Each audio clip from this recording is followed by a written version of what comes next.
નામ દીપેશ રમણીકલાલ ઠકરાર છે. મારું સોપરીનું હોલસેલનું બિઝનેસ છે અલાવા રોડ ઉપર. હું કાંઈ પણ કામ કરું તો હું એને પૂછ્યા વગર કાંઈ કરતો નથી, કોઈ પણ જાતનું નહીં.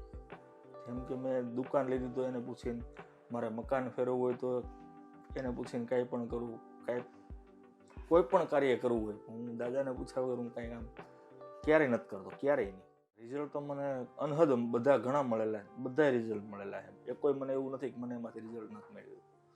અને એ કોઈ કામ એવું નથી બન્યું કે આશિષ મહારાજને મેં પૂછ્યું હોય અને ઊભું રહી ગયું હોય. અત્યાર સુધીમાં જો મને આશિષભાઈની સલાહ ન મળી હોત તો એ કોઈ કામ મારા સક્સેસ નહોતા. મારો એક સમય પહેલાં પીડીયર ખરાબ જ હતો. એ પીડીયરમાંથી જ હું અત્યારે આગળ આવ્યો અને એણે મને જે કાંઈ સલાહ આપી છે એ સલાહથી જ હું આગળ આવ્યો જાઉં. એ કોઈ સલાહ અત્યાર સુધીની જે મને મળી છે એ સલાહ મને આશિષભાઈથી ના મળી હોત તો હું આગળ ના હોત.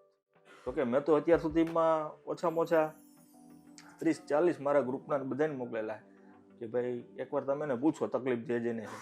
તો એ લોકો બધા આશિષ મહારાજ આગળ આવ્યા હતા અને બધાએ વિઝિટ 2-3 વાર કરી. એ લોકોને બધાને પૂરેપૂરો રિસ્પોન્સ મળ્યો અને એ લોકોને અંદરથી આમ એમ થયું છે કે ના, હું જે જગ્યાએ ગયો ત્યાં હું બરાબર જ છું અત્યારે.